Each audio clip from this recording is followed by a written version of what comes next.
ನಮಸ್ತೆ. Vishrut agro industries register, Kundapura taluk, Udupi ಜಿಲ್ಲೆ. ನಾವು ಭೂಸಿರಿ ಆರ್ಗ್ಯಾನಿಕ್ ಫರ್ಟಿಲೈಸರ್ ಅನ್ನು ಉತ್ಪಾದಿಸುತ್ತಿದ್ದು, ನಮ್ಮ ಸಹ ಕಂಪನಿಯಾದ Vishrut agri business private limited ಮೂಲಕ ಕರ್ನಾಟಕದಾದ್ಯಂತ ಎಲ್ಲ ಜಿಲ್ಲೆಗಳಲ್ಲೂ ವ್ಯವಹರಿಸುತ್ತಿದ್ದು, ಇಲ್ಲಿ ತನಕವೂ ರೈತರಿಂದ ಉತ್ತಮ ಪ್ರತಿಕ್ರಿಯೆ ಬಂದಿದೆ. ಅಲ್ಲಿನ ರೈತರ ಅಭಿಪ್ರಾಯವನ್ನ ನಾವಿಲ್ಲಿ ನೋಡಬಹುದು. ರೈತ ಬಂದವರೆಲ್ಲರಿಗೂ ನಮಸ್ಕಾರ. ವಿಶ್ರುತ್ ಆಗ್ರೋ ಇಂಡಸ್ಟ್ರೀಸ್ ಕುಂದಾಪುರ ನಾವು ಫಿಶ್ ಬೇಸ್ಡ್ ಫರ್ಟಿಲೈಸರ್ನ ಮ್ಯಾನುಫ್ಯಾಕ್ಚರ್ ಮಾಡ್ತಾ ಇದ್ದೇವೆ. ಹಾಗೆ ಸೊಸೈಟಿಗಳ ಮುಖಾಂತರ FPOಗಳ ಮುಖಾಂತರ ರೈತರಿಗೆ ತಲುಪಿಸ್ತಾ ಇದ್ದೇವೆ. ಸೊ ಇವತ್ತಿನ ದಿನ ನಾನು ಗೋಕಾಕ್ ತಾಲೂಕಿನಲ್ಲಿ ಇದ್ದೀವಿ. ಸೊ ನಮ್ಮ ರೈತರು ನಮ್ಮ ಗೊಬ್ಬರವನ್ನು ಬಳಕೆ ಮಾಡ್ಕೊಂಡಿದ್ದಾರೆ. ಅವರ ಅಭಿಪ್ರಾಯವನ್ನು ತಿಳ್ಕೊಳ್ಳೋಣ. ಸರ್, ನಿಮ್ಮ ಹೆಸರು? ನಿಮ್ಮ ಹೆಸರು? ನಮ್ಮ ಹೆಸರು ನಿಂಗಪ್ಪ. ಇದು ಯಾವ ಊರು? ಇದು ಬಳುಬಾರ್. ಯಾವ ತಾಲೂಕು, ಯಾವ ಜಿಲ್ಲೆ? ಗೋಕಾಕ್ ತಾಲೂಕು ರೀ, ಜಿಲ್ಲಾ ಬೆಳಗಾವಿ. ಓಕೆ. ಯಾವ ಬೆಳೆಗೆ ನಮ್ಗೆ ಗೊಬ್ಬರ ಕೊಟ್ಟಿದ್ದೀರಿ? ಈಗ ಗೊಂಜಾಳಕ್ಕೆ ರೀ. ಎಷ್ಟು ಚೀಲ ಕೊಟ್ರಿ? ಇದಕ್ಕೆ 2 ಚೀಲ ಕೊಡ್ತದೆ. ಎಷ್ಟು ಎಕರೆ ಇದೆ? ಇದು 30 ಗುಂಟೆ ಆಕೈತಿ. 30 ಗುಂಟೆ. 30 ಗುಂಟೆಗೆ 2 ಚೀಲ ಕೊಟ್ರಿ. 2 ಚೀಲ ಕೊಡ್ತದೆ. ಒಮ್ಮೆ ಔಷಧ ಬರ್ತದೆ. ಒಮ್ಮೆ ಇದು ಮರಿನ್ ಲಿಕ್ವಿಡ್ ಕೊಟ್ಟಿದ್ದೀರಿ. ಓಕೆ. ಯಾವ ಟೈಮಲ್ಲಿ ಕೊಟ್ರಿ ಗೊಬ್ಬರ? ಯಾವಾಗ ಕೊಟ್ರಿ ಗೊಬ್ಬರ?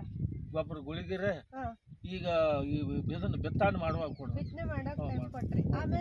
ಆಮ್ಯಾಗ ಇವಾಗ ಕೊಡ್ಬೇಕು. ಹೀರ್ಯಾಗ ಕೊಡ್ಬೇಕು. ಕೊಟ್ಟದ್ದು. ಸೊ ನಮ್ಮ ಗೊಬ್ಬರ ಹಾಕಿದ ನಂತರ ವ್ಯತ್ಯಾಸ ಏನ್ ಗಮನಿಸ್ತಾ ಇದೆ? ಈಗ ಇದೊಂದಿಟ ಫರ್ಕ್ ಆಗೈತೆ. ನಮ್ಗೆ ಚಲೋ ಆಗೈತಿ. ಚಲೋ ಆಗೈತೆ. ಓಕೆ. ಈಗ ಅದಕ್ಕೂ ಇದಕ್ಕೆ ಏನ್ ವ್ಯತ್ಯಾಸ ಹೇಳಿ? ಒಟ್ಟ ಅದಕ್ಕೆ ಅಂದ್ರೆ ನಮ್ಗೆ ಇದು ಅಗದಿ ಚಲೋ ಅನ್ಸೈತಿ ನೋಡ್ರಿ. ಇದೊಂದು ಈ ಮಳೆಗಾಲ ಪಡ ಪೀಕು ಅದಕ್ಕೂ ನಿಮ್ಮ ಲಾಗುಡ ಹಾಕಿದ್ದವ್ರಿ. ಅದು ಮತ್ತೆ ಈಗ ಅದನ್ನ ಹಾಕಿದ್ರಿ. ಈಗ ಅದಕ್ಕೆ ಇದಕ್ಕೆ ಅಗದಿ ನೀಳಾಗೈತಿ. ನಮ್ಗೆ ಚಲೋ ಆಗೈತಿ. ಎಲೆ ಎಲ್ಲ ಮೊದ್ಲು ಹೆಂಗ್ ಬರ್ತಿತ್ತು, ಈಗ ಮೊದಲ ಅಂದ್ರೆ ಇದು ಬರ್ತಿದ್ದಲ್ರಿ. ಇದು ಎಷ್ಟು ಮೆದು ಹಿಂಗ್ ಕಳವ ಬರ್ತಿದ್ದಲ್ರಿ.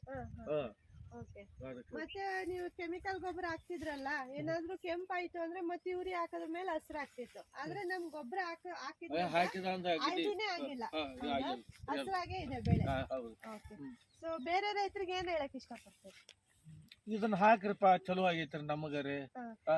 ಇದು ಅಗದಿ ನೋಡ್ರ ನಮ್ಮ ಇದ್ರ ಒಳಗ ಕಮ್ಮಿ ರೇಟು ಅಗದಿ ಬೆಳೆನೂ ಚಲೋ ಬರ್ತೈತ್ರಿ. ನಮಗ ಅನ್ಸೈತ್ರಿ. ಇದೇ ರೀತಿ ನಮ್ ಗೊಬ್ಬರನ ಬಳಕೆ ಮಾಡ್ಕೊತೀರಿ ಹಾಗೂ ಬೇರೆ ರೈತರಿಗೆ ಹೇಳಿ. ಸೊ ಆತ್ಮೀಯ ರೈತ ಬಂದವರೇ, ಸರ್ ಮಾತನ್ನ ಕೇಳಿದ್ರಿ. ಅವರು ಈ 30 ಕುಂಟೆಗೆ ನಮ್ಮ 2 ಚೀಲ ಗೊಬ್ಬರವನ್ನ ಬಿತ್ತನೆ ಸಮಯದಲ್ಲಿ ಕೊಟ್ಟಿರ್ತಾರೆ. ಜೊತೆಗೆ ಅವರಿಗೆ ಎಲೆಗಳಾಗಿರ್ಬೋದು ಮತ್ತೆ ಹಸಿರಾಗಿರ್ಬೋದು. ಇವಾಗ ಮೇಜರ್ ಎಲ್ಲ ರೈತರು ಏನಂದ್ರೆ ಯೂರಿಯಾ ಹಾಕಿ ಭೂಮಿನ ಹಾಳು ಮಾಡ್ಕೊತಾ ಇದ್ದೀರಿ. ಸೊ ಯೂರಿಯಾ ಹಾಕ್ದೇನು ಕೂಡ ನಮ್ಮ ಮೀನಿನ ಗೊಬ್ಬರದಿಂದ ನೈಟ್ರೋಜನ್ ಸಿಗೋ ಕಾರಣ ನಿಮ್ಗೆ ಯೂರಿಯಾ ಕಂಟೆಂಟ್ ಅದರಲ್ಲೇ ಸಿಗುತ್ತೆ. ಅಂದ್ರೆ ನೈಟ್ರೋಜನ್ ಅಂಶ ಸಿಗೋದ್ರಿಂದ ನಿಮ್ಗೆ ಮತ್ತೇನು ಯೂರಿಯಾ ಹಾಕುವಂತ ಅಗತ್ಯ ಇರಲ್ಲ. ಜೊತೆಗೆ ಸೊ ಅದಕ್ಕೂ ಇದಕ್ಕೂ ವ್ಯತ್ಯಾಸ. ಇವರು ಇಷ್ಟು ವರ್ಷ ಕೃಷಿ ಮಾಡ್ತಾ ಬಂದಿದ್ದಾರೆ, ಒಂದು 30-40 ವರ್ಷದಿಂದ ಕೃಷಿ ಮಾಡ್ತಾ ಬಂದಿದ್ದಾರೆ. ಅದರಲ್ಲಿ ಅವರು ಕೆಮಿಕಲ್ ಗೊಬ್ಬರವನ್ನ ಬಳಸಿದ್ರು ಕೂಡ ಈ ತರ ರಿಸಲ್ಟ್ ಅವರಿಗೆ ಬಂದಿರಲಿಲ್ಲ. ಸೊ ಇದು ಇವತ್ತಿನ ದಿನ 4 ತಿಂಗಳು ಬೆಳೆ, ಹೌದಾ? ಸೊ ಹಾಗಾಗಿ ಅದರ ಎಲೆ ಆಗಿರ್ಬೋದು ಈ ತರ ಇರ್ಲಿಲ್ಲ ಅಂತ ಹೇಳಿ ಅವರು ಅಭಿಪ್ರಾಯ ತಿಳಿಸ್ತಾರೆ. ಎಲೆ ಆಗಿರ್ಬೋದು, ದಂಟ ಆಗಿರ್ಬೋದು, ಬುಡ ಆಗಿರ್ಬೋದು. 2 ತಿಂಗಳು ಆತ್ರಿ. ಈಗ ನೋಡ್ರಿ ಹೆಂಗ್ ಬೆಳಿ ಅಗದಿ ಸೊಬ್ಬರು ಬಂದೈತೆ. 2 ತಿಂಗಳಾಗಿದೆ. 2 ತಿಂಗಳು. ಓಕೆ. ಸೊ 2 ತಿಂಗಳಲ್ಲಿ ಈ ತರ ಅವರಿಗೆ ವ್ಯತ್ಯಾಸ ಕಾಣಿಸಿರುವಂತದ್ದು.